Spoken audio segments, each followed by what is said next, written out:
total this cycle. So from waste we can make another resource. So if we change the structure, think about this cycle. So major impact to the resource, we can use resource recycling, and financially operation cost reduction is possible, and ecologically reduce the burden of the environment, and we can increase our efficiency of the material cycling. So just briefly, I want to go through the Japanese system. In Japan, end of the 19th century, we had a widespread cholera epidemic. So after that, we decided incineration is mandatory in Japan, but almost nothing happened because of the lack of money. They decided to introduce the subsidy 1930. After that, incineration is increased. So 1970, we had a serious pollution problem, not from the waste energy, but from every industrial. We have flue gas and severe problem. After that, our issue is changed.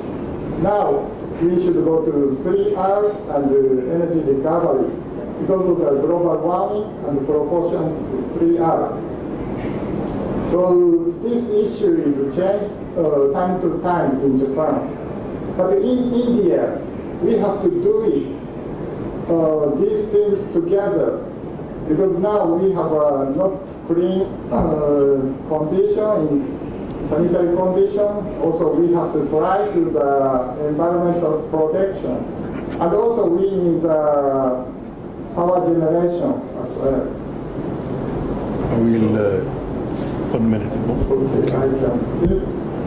Provide waste to energy. So dioxin. So 1977, Japanese government decided guideline for that, particular from the waste to energy plant.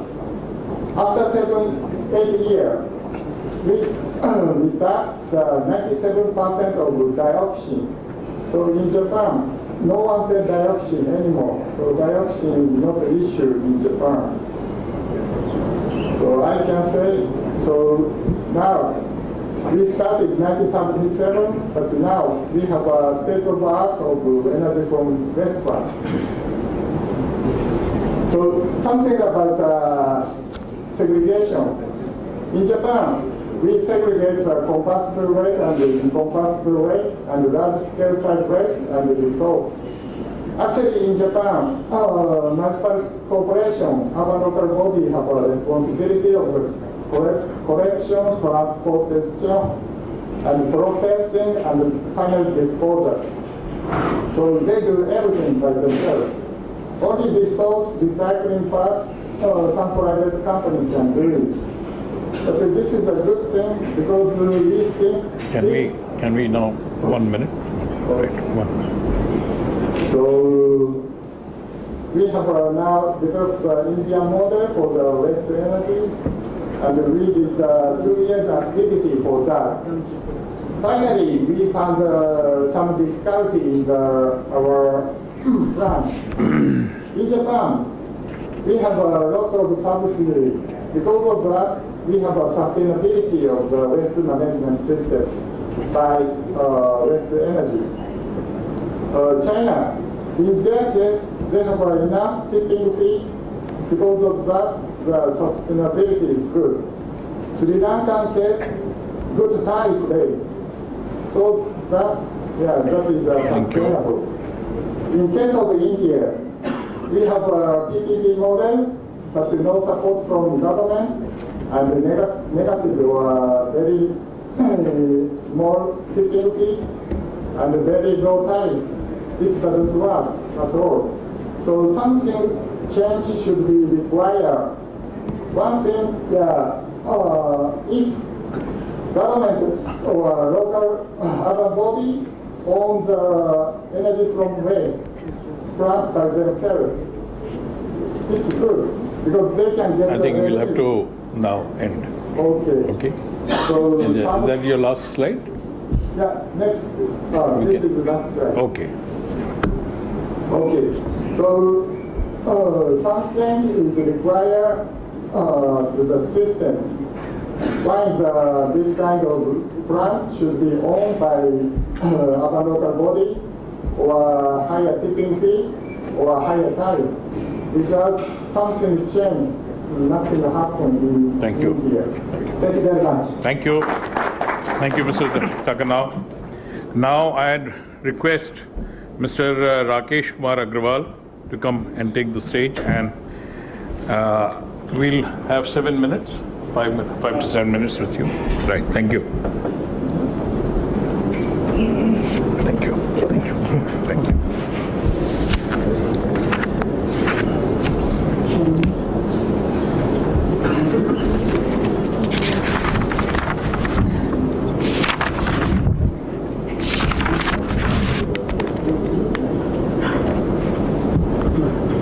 In the meantime, I'd like to introduce the other two speakers on the podium.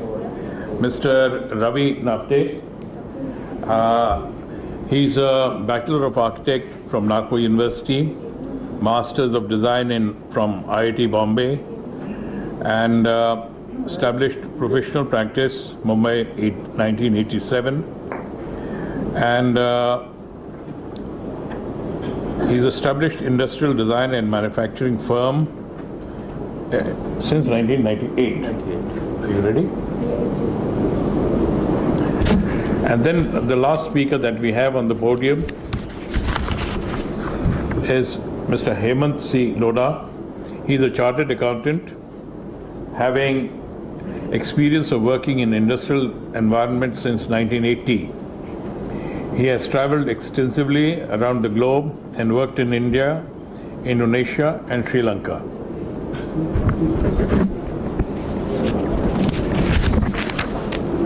Thank you. Good afternoon, everybody.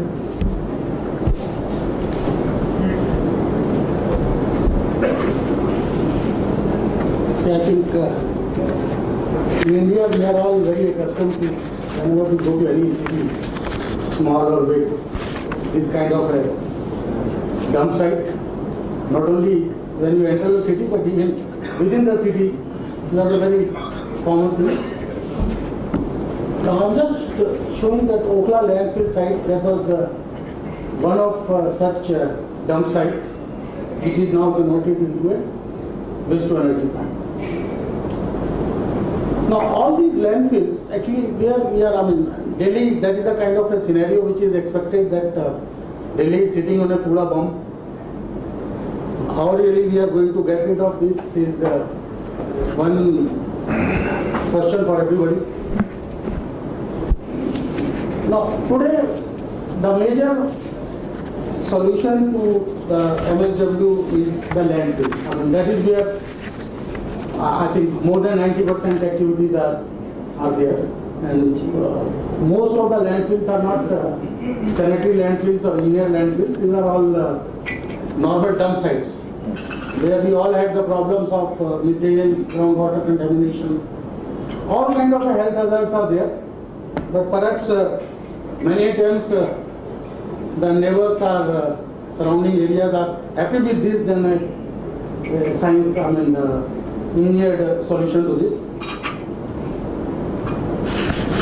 Now, to have a sustainable management of the waste, now this waste has to be diverted. There has to be a zero landfill concept. Until unless we go towards that concept, we are perhaps not going to achieve what we should do. Waste segregation, recyclables, these are some of the things which we all talk. Good to talk, but how much practical and to where we reach is one of the very important aspects in this.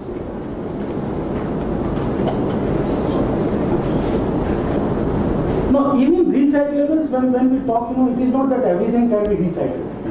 It is only a very small percentage which can be recycled. What about the rest?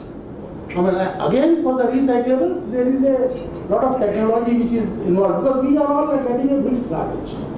We should understand that whenever that day will come where we will have a organic separate, inorganic separate, and separately transported, etc., etc. But till then, whatever mixed garbage, where a lot of construction debris are there, that is causing a lot of problems when we talk of a segregation of this mixed garbage. It is not easy to recover the recyclables or those kind of things out of this garbage. You know, mixed Indian garbage is a very typical characteristic which we all have to understand before talking to any solution. Almost like 40 to 50% moisture is there in that. 20 to 25% construction debris are there. Now what is left? Now we are using that 1 ton of garbage, and what we are going to get out of it, and what is going to be the cost of it, and who is going to pay for it. So it is not that everything can be recycled. There has to be a other solution to this. Now waste to energy is, I think Mr. Makoto is from Japan. When he was talking, I think it is almost becoming mandatory in many of the countries where waste to energy has become is the only solution. I mean, they are all going with the zero landfill concept, and I think in many of the countries landfills have been banned. And though in India we have only the one plant operating at this point of a time, but in world, if you see, I think more than 1,000 such plants are there. Now, so I am talking on waste to energy. You know, that is where our strength goes, and what we feel is the real solution. So I will go a little bit on details of waste to energy plant also, because there are many misconceptions about this plant. You know, why those misconceptions and what are the solutions to that? I'll go for that. See, one of the waste to energy facility, one very important thing is very little land is required. There is no order, because the whole processing is within an enclosed building, and that enclosed building is under negative pressure. So whatever the order and everything is sucked. I mean, if outside our plant you stand, you don't get a smell. You know, I mean, that where we are processing almost 2,000 tons of garbage waste. Let me now start talking waste. 2,000 tons of waste per day. You don't get an order over there, because that whole order is sucked and burned in the incinerator. Now there is no water contamination, no leachate formation, and with this incineration, you know, we are producing ash. Even whatever other processing, wherever we are doing, you know, there again you need sanitary landfill. Now it is the ash which can have different uses. That is point number one. Second, then you have to have even if you have to dump it, you know, it can be dumped for any landfillings, etc., because it is not toxic anymore, because it has been incinerated at almost like 1,000 degrees centigrade. So, it is like a common ash diet, you know, that's how its disposal becomes much easier. Right. So it is almost like we are going towards a zero discharge concept. Of course, it is a base load plant, generates energy, renewable power energy. We all have a RPO obligation in our country, so this leads to that as well.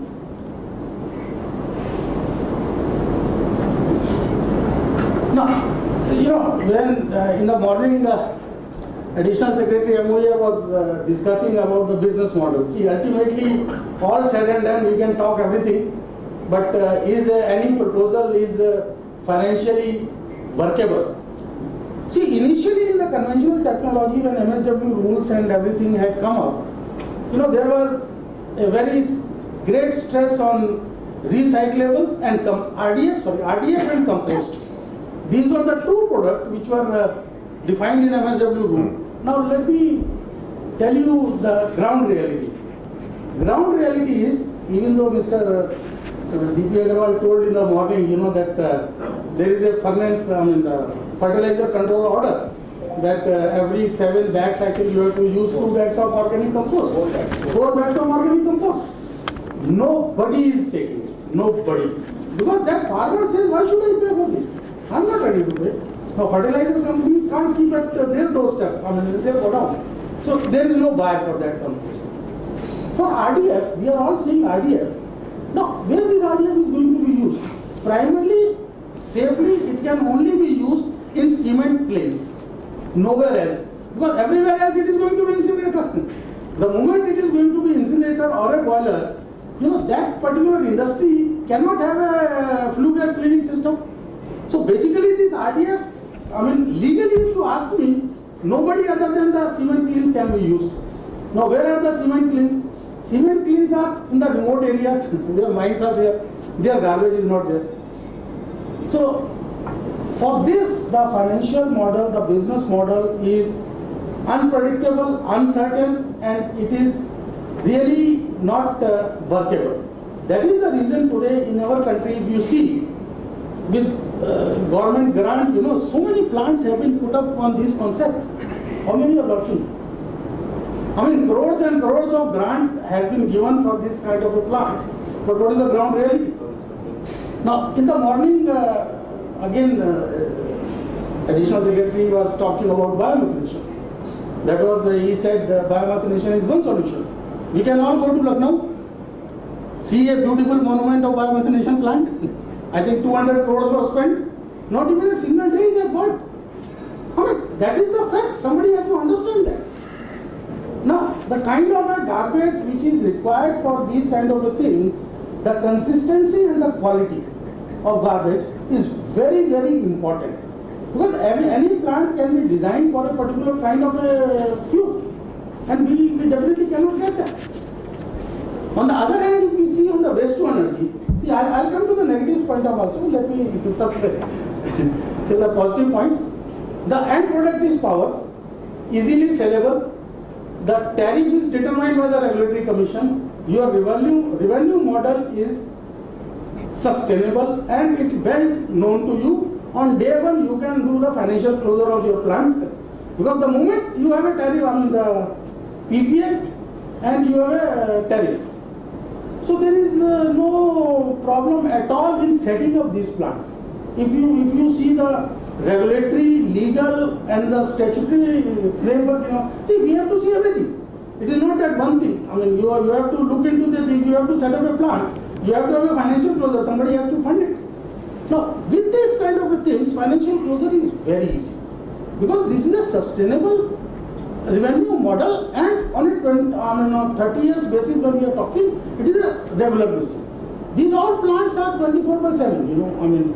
Many of the people had a fear, that these plants power should be considered like inform power. Inform power means that it is not regular power, or you cannot depend on that. Let me tell you, in our plant load factor on a few months is more than 100%.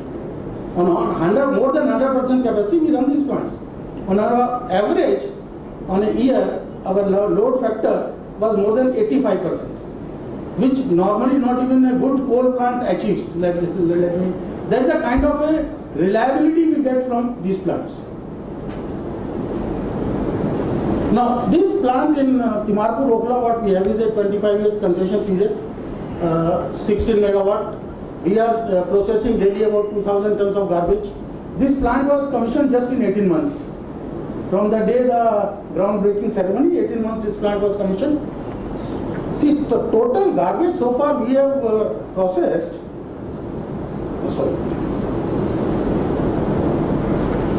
is more than 2 million tons. Now, just imagine if that garbage would have gone to a dump site, what would have been condition. This is a plant snapshot. I don't know whether we can brief little bit on this. I'll just come on this side. Sir, give me a little 2 more minutes more. Okay. Okay. You have 3 minutes. See here, as I was telling you, this is the pit where all the garbage comes. This pit is under negative pressure. From here, we are sucking this air, so the fresh air is coming in. So no order is going out. That is one of the very important part of this. This order is all, basically these are burnt in the boiler. So this is a orderless plant. Now here, whatever garbage comes, that is first pre-processed. There is a pre-processing system. We have a segregation system.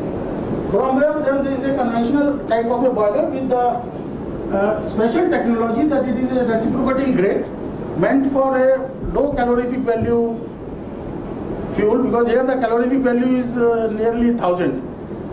Moisture as high as 40-50%. So these are a special boiler. Then there is another special feature, this particular segment. This particular segment, here we don't recover any heat from the boiler. This is more than 2 seconds, the flue gases remains in this zone at a particular temperature, which is more than 850 degrees centigrade. I'll tell you what is the reason for that. After there is a standard any boiler system, then we have an activated carbon and lime slurry system. Now this is heart of the flue gas cleaning system. What was being talked in the morning, you know, that the flue gas cleaning system requires a lot of money and thing. That is, this is the part of that, where we scrub these gases with the activated carbon and lime, so that whatever dioxin fuels are left out, they get absorbed in this section. Then is the back filter house, and after that we achieve a particular level of particulate matter emission levels, and we are supposed to get certain emission levels. And today we are meeting almost all the emission levels which have been prescribed by the ministry. Now, dioxin fumes is one of these are just a few things which I told, the segregation, RCC enclosed pit, negative pressure, leachate collection at the bottom, combustion technology, you know, the preheating chamber where we heat the wet garbage basically to dry it, NOx control. There is no NOx formation because as we maintain the temperature less than 1000 degrees centigrade. Now dioxin fumes, this is one of the major issues, and it is a toxic gas, no doubt about this. And worldwide there has been lot of work has been done on this. Here, you know, we maintain at 850 degrees centigrade for more than 2 seconds. The research says that if you maintain this at more than 2 seconds, whatever dioxin fumes have been generated, they get destroyed within this time. So these boilers are specially designed so that the dioxin fumes are destroyed within the boiler itself. Now, whatever dioxin fumes, even let us say, is left out, there we quench these gases, flue gases, to a low temperature, so that the reformation of dioxin fume doesn't take place. And after that, we have this activated carbon and limestone scrubber. Now, with these scrubbers, whatever dioxin fumes is there, after that, it is supposed to absorb that. This is the only technology worldwide available which has been employed in this plant. And we are very sure that now, recently, because our PIL is there by Sukhdev Yar, that way I'll say that it is a syndrome of not in my backyard yard. As long as it was a dump site in that place, everybody was happy. Now there is a scientific plant. We have 1 minute now. 1 minute. Okay. So because of that PIL, now NGT has asked for testing by CPCB, all the statutory bodies. I mean all the three, CPCB, MOEF and DPCC, all have done the tests, and we are very sure that all our these things will be, parameters are going to be within limits.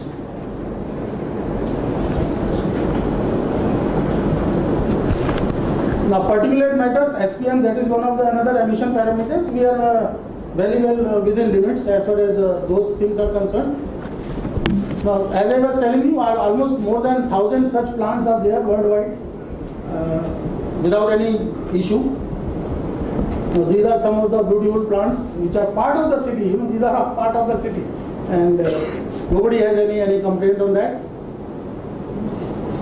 This is about the Okla plant. But we have segregation system, control room, boiler, lot of school. You know, we have a lot of education programs where from schools and other institutions we call, they visit our plant and see and get educated on that. Thank you.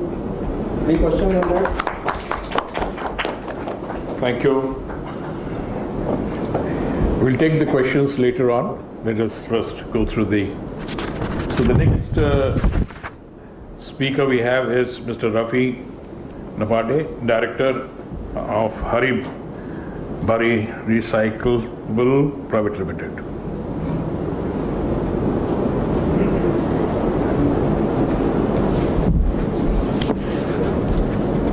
Good afternoon, everyone. This is basically a slightly different presentation from the point of view that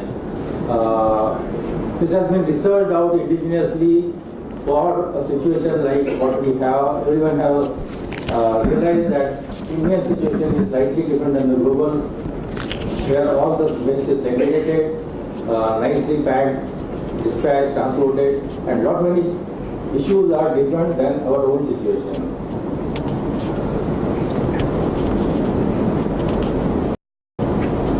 So this initially started way back in 1998 when I started institute of my own.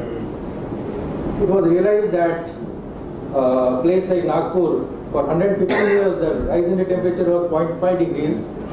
From 1980 to 2010 it was 1 degree. Climate, change in the climate.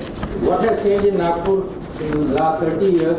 There was nothing major, but only waste accumulation and waste handling.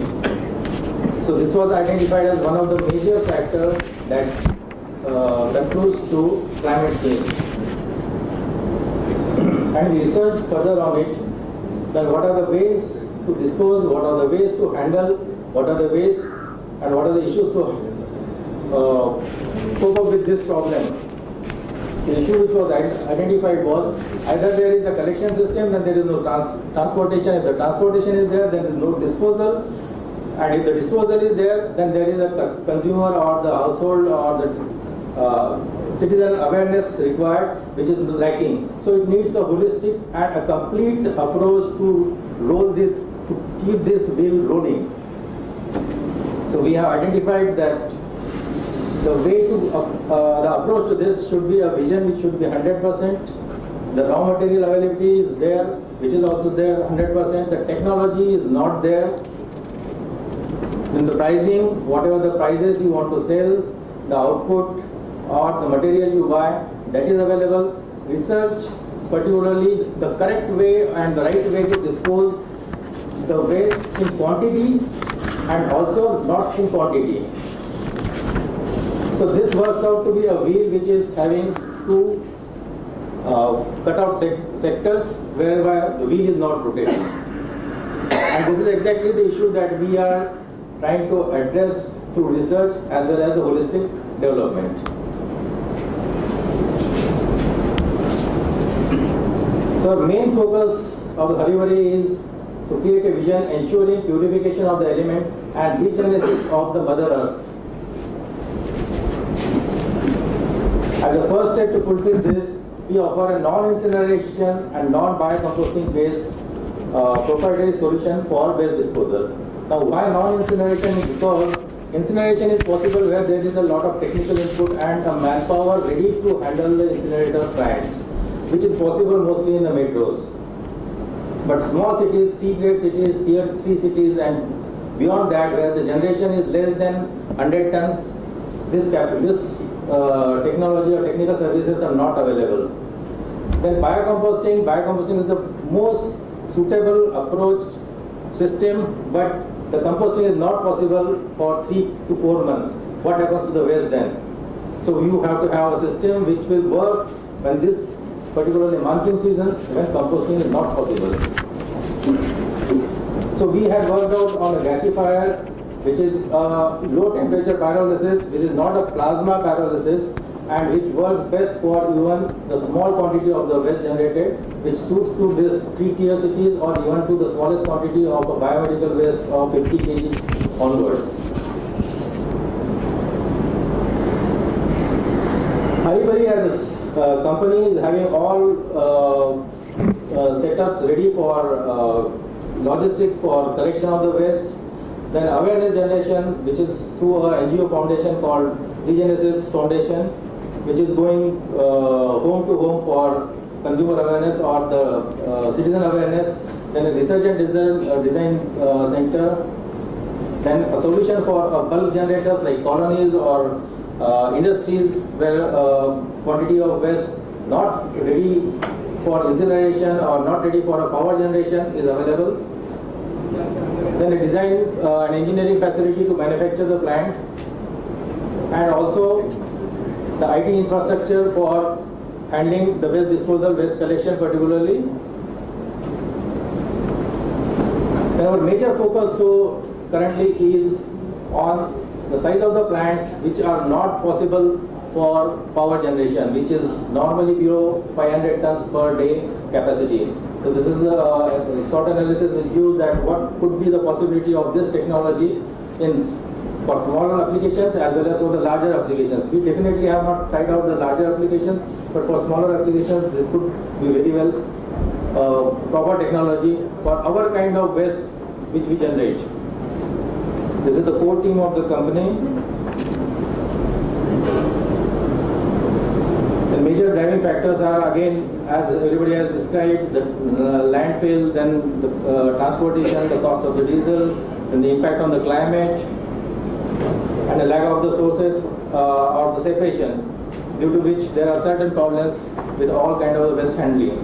And particularly these are the problems which are identified with the quantity generation, where the quantity is high, like 2000 tons. It is practically impossible to segregate the waste. And again, these are the impacts on the areas, like what we save if we do not do the landfill, what we save in terms of the fuel, what we generate in terms of the energy from the same waste. The process is somewhat similar to what has been explained as the power generation, but it is only different in the sense that temperature, the higher temperature is not achieved to that level, and higher quantity of the waste is not required for running the plant. Even the smaller size plant are viable. On the emission standards, already we have tried and tested with MPCB, CPCB, which works out to their standards, and hence we have already promoted these plants to hospitals, to corporations, and even to industrial setups for small waste disposals. The system works out roughly in this fashion. There's a small plant within this 200 square feet also is possible for disposal of the waste.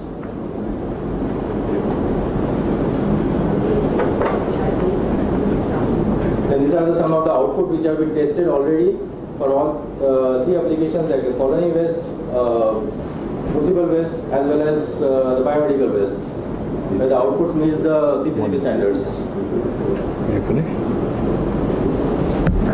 This is a comparative statement of incinerator and how this will work out. Definitely, there is no comparison because incinerators are for higher capacities, composting again for higher capacities, but there are logical difficulties in composting. These are the certifications already received to 3 states, particularly Goa and Uttar Pradesh for Pollution Control Board. And these are the plants that we are already into, already proposed, and in making. Within a short time of 6 to 7 months, we will have this plant operative also. Is that all? Yes. Yeah, final? That's it. Thank you. Thank you. Thank you very much. We have the last speaker from this session, Mr. Lodha, MD, SMS Avecor.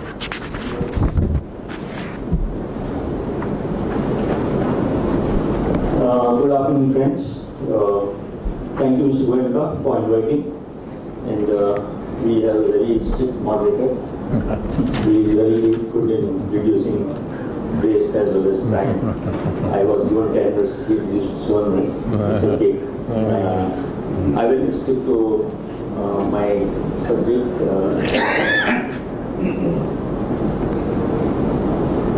So far, you have listened about the municipal waste. I'm focusing on hazardous waste. We got it in 2004. We got a tender from, we succeeded in bidding tender from Maharashtra government to set up 2 facilities, one in Nagpur and one in Pune for taking common hazardous waste facility. And at that time, it was a question before us whether we should go for a incinerator, which is worldwide operationals, or some new technology. And then myself and my chairman visited Japan, China, Germany, and USA.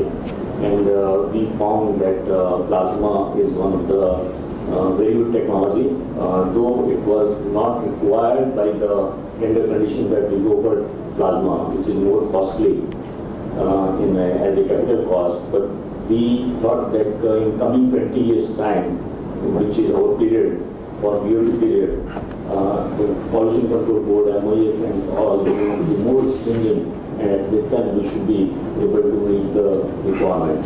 So, in spite of negative financial burdens, we selected plasma technology, which is a Westinghouse technology from USA, and one of the best plasma technologies in the world.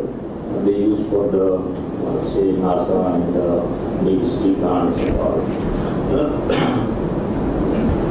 I'm proud to say that ours is the only plant in the world which is using plasma for dialysis. There are few plants of plasma which is using for industrial waste in Japan and China, but hazardous waste we are the only plant, and essentially working in Pune. Nagpur plant we had to close down because lack of the waste, but Pune is a big industrial area, so we are receiving the enough waste and we are running the plant successfully since the last 6-7 years. That is also waste to energy plant, but in my opinion it is a myth to call it waste to energy plant. Our most important task is to dispose the waste in a scientific way. Hazardous waste is more difficult than the municipal waste. I'll just take you directly, so to save the time. These all are data are all already available on websites and all. The important here is what is the little bit I will tell you about the plasma. In plasma there are plasma torches from all four sides of the say reactor, and the tip of the torch, the temperature goes as high as 5,000 degrees centigrade. We are talking about say 1,000 degrees or 1,200 degrees centigrade.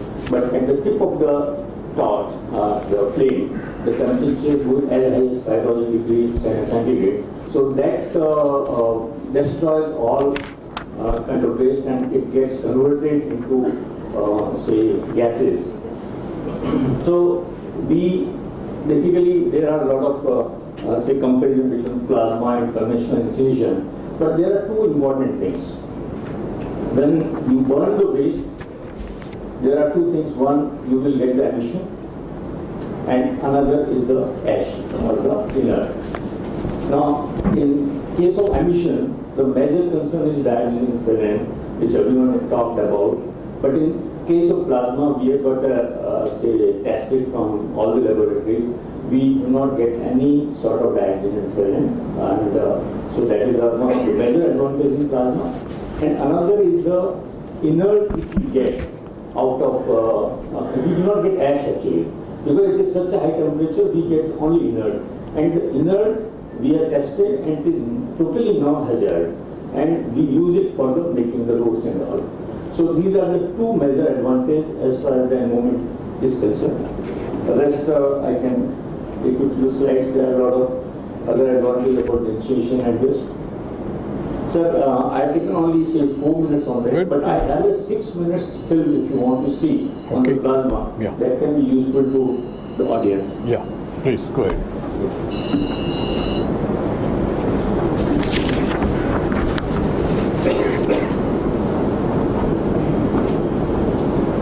I will just show you.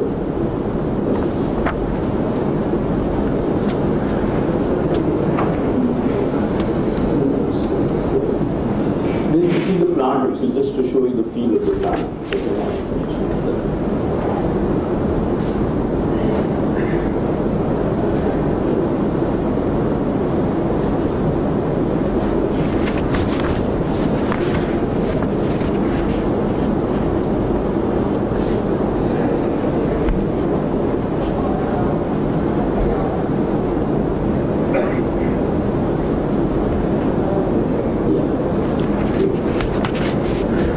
Okay, while we are grappling with technology, I'll make an announcement that after this session and before going for lunch, Mr. Santosh Goenka, who's the chairman of Better India Foundation, will felicitate all the speakers and moderators who have already taken part.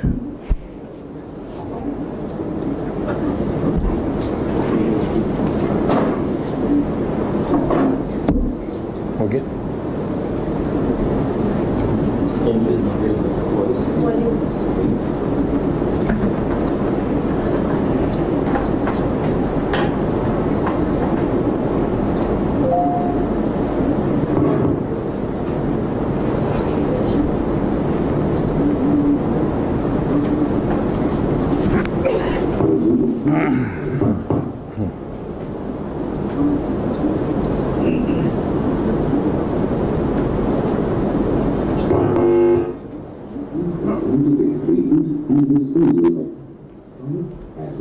Where is this? Pune. Yeah, Pune. I'll take you directly to the website film. In the process, we could produce clean energy while reducing greenhouse gas emission and acid rain. What if we could produce power out of hazardous waste? Ionized gas is one where the atoms of the gas have lost one or more electrons and have become electrically charged. Plasma is formed by passing an electrical charge through a gas. Plasma torches are capable of producing temperatures nearly as hot as the sun's surface. This is the only technology proven to generate green power from waste treatment, with least amount of emission of toxic air pollutants and the formation of slag, which is non-hazardous. SMSIL has hands-on experience of 2 operating plants based on plasma gasification technology at Nagpur and Pune in India, each of 3 tons per hour capacity. The plasma island is sourced from Westinghouse Plasma Corporation USA, who are the pioneers for plasma technology, presently owned by Alter NRG Canada. The US EPA has endorsed gasification as a clean energy solution. SMSIL has ventured into a strategic alliance with Alter NRG for getting technological support for the plasma island, and in turn, SMSIL provides hands-on experience and operating data along with the equipment for the balance of the plant. Plasma gasification.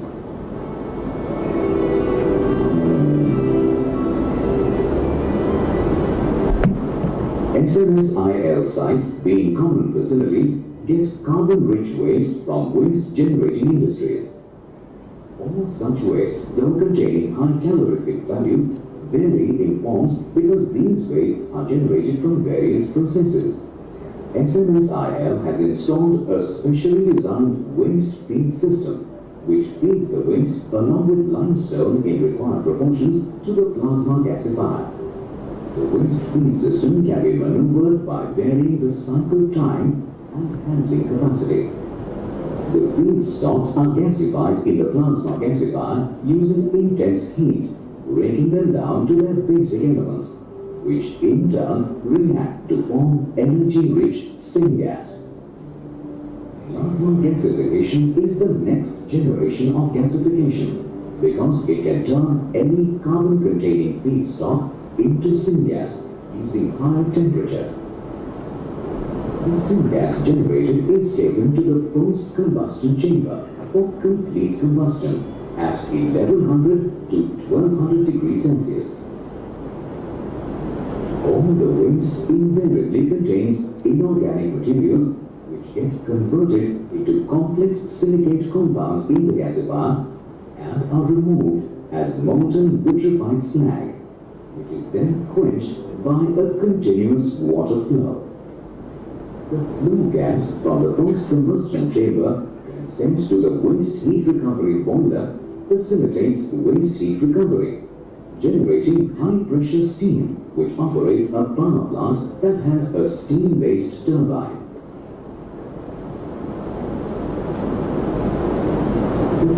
gas after heat recovery in the waste heat recovery boiler is further treated in the air pollution control system, which has elaborate arrangements for cooling and multi-stage scrubbing to remove acidic gases.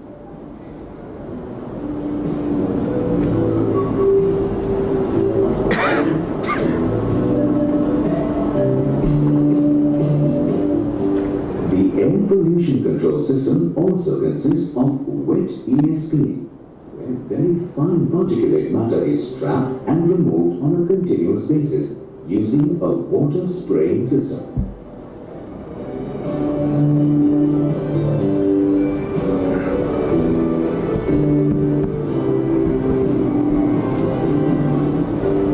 The clean and cool flue gas is driven out by ID fans through a 45-meter height stack.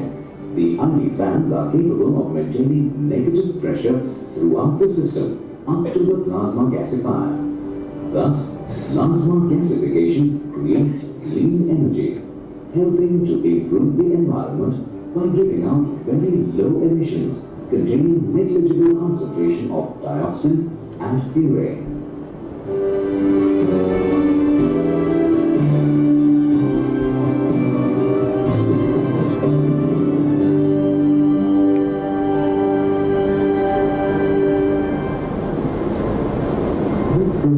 Process of gasification.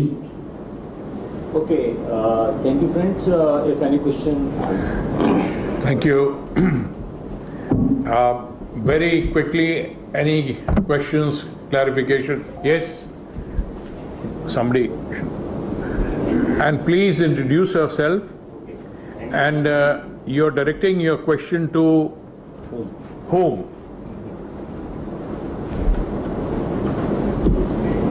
I am Engineer Sharad Gupta. First of all, I would like to compliment you for organizing this wonderful conference on International Water Day. And I have Mr. Goenka, I think he is the man who needs... It is all of you, not only him, it is all of you. And I have worked almost 27 years in the oil field industry, and incinerator was one of the very important part there. My question is right now about fly ash. We have about 300 million metric tons of fly ash generated every year in Delhi, and for which again this kind of problems are there. Landfills are not available, and they are converted to bricks as well as used in the concrete. My question is little off from what is the topic, but on the same disposal of Mr. Jindal. waste. Mr. Jindal, would you like to answer that? So that is from the thermal power plants. We have this problem, and all the engineers, we are struggling for this problem, and we have found a solution in two things. One is make this bricks, which we are doing now, and second is use this in the concrete roads. So we are doing this, and my services are available for your project. Thank you.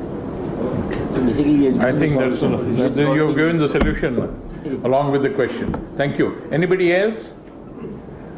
Anybody else? So can we, yes, please, go ahead.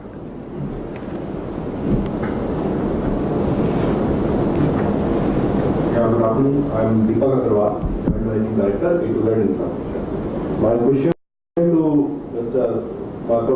Takano is what is the cost of the technology for waste to energy per megawatt?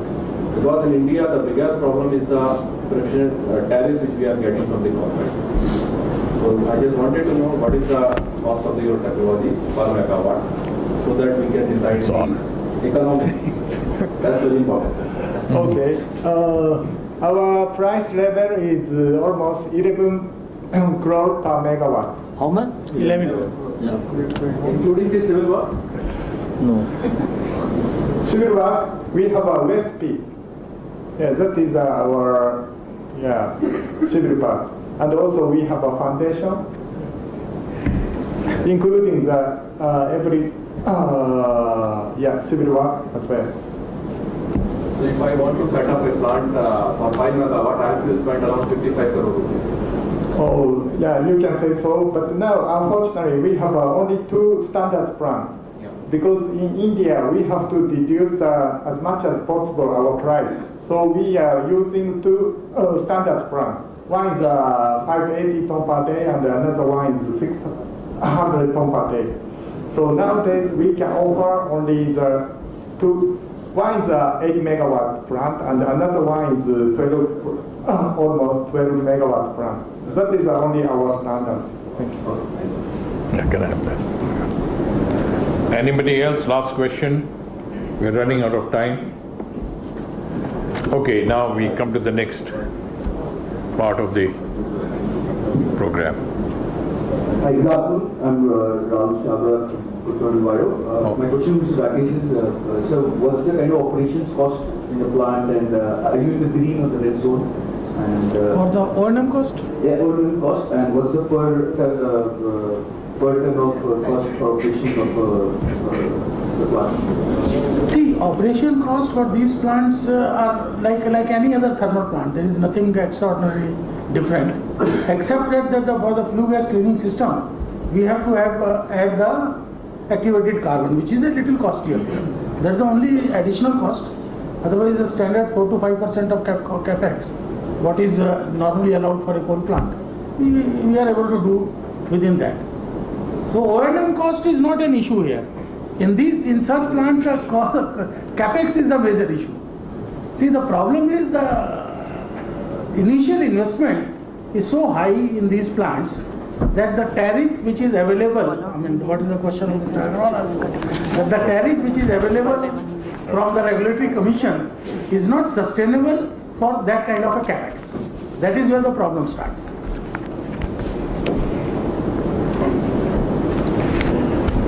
Okay, now we go on to the next part of the session. This is the last. I request Mr. Santosh Goenka to come on and give away the, I think some token to all the speakers, one by one, starting with Mr. Takanau. Mr. Takanau. आप ऊपर आ जाइए, हाँ, आप ऊपर आ जाइए.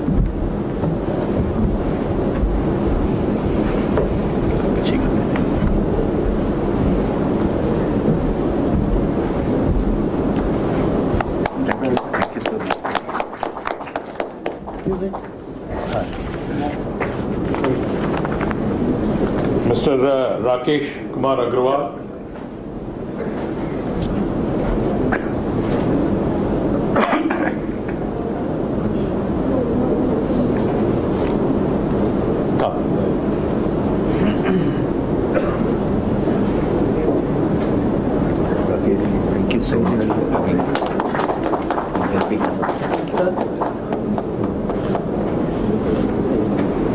Mr. Ravi Navte, please.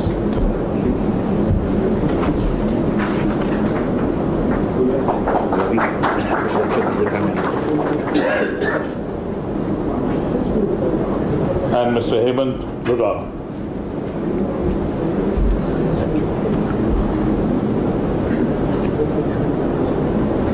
Thank you. I will be here.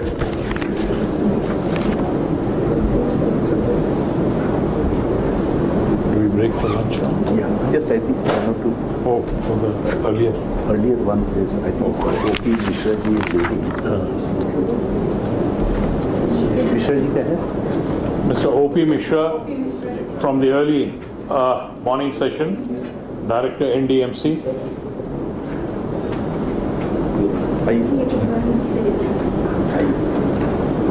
Thank you. Thank you so much. Thank you. Can we call out the others? Mr. Sandeep.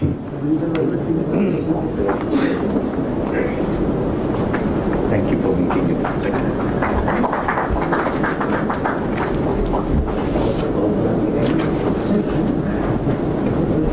Mr. Amit Amit Mittal, I think he is left, so you can pick up. Yes, he can accept it.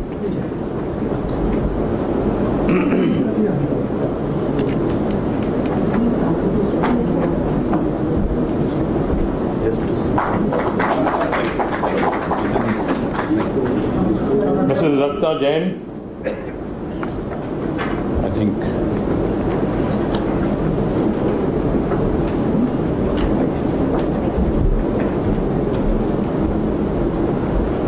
Thank you for coming. The chart. And Dr. N.P. Mazumdar. Oh, he's left. Is there anybody else from the, ILFS, is there anybody? is there anybody from ILFS? ILFS? Anybody from ILFS? You're there? Yes, somebody is there. Please. Kindly hand it over to him. Right.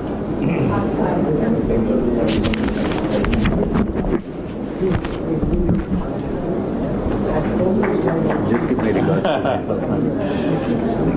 Okay, gentlemen, now we disperse for lunch, and 45 minutes we are back in for the third session. Thank you.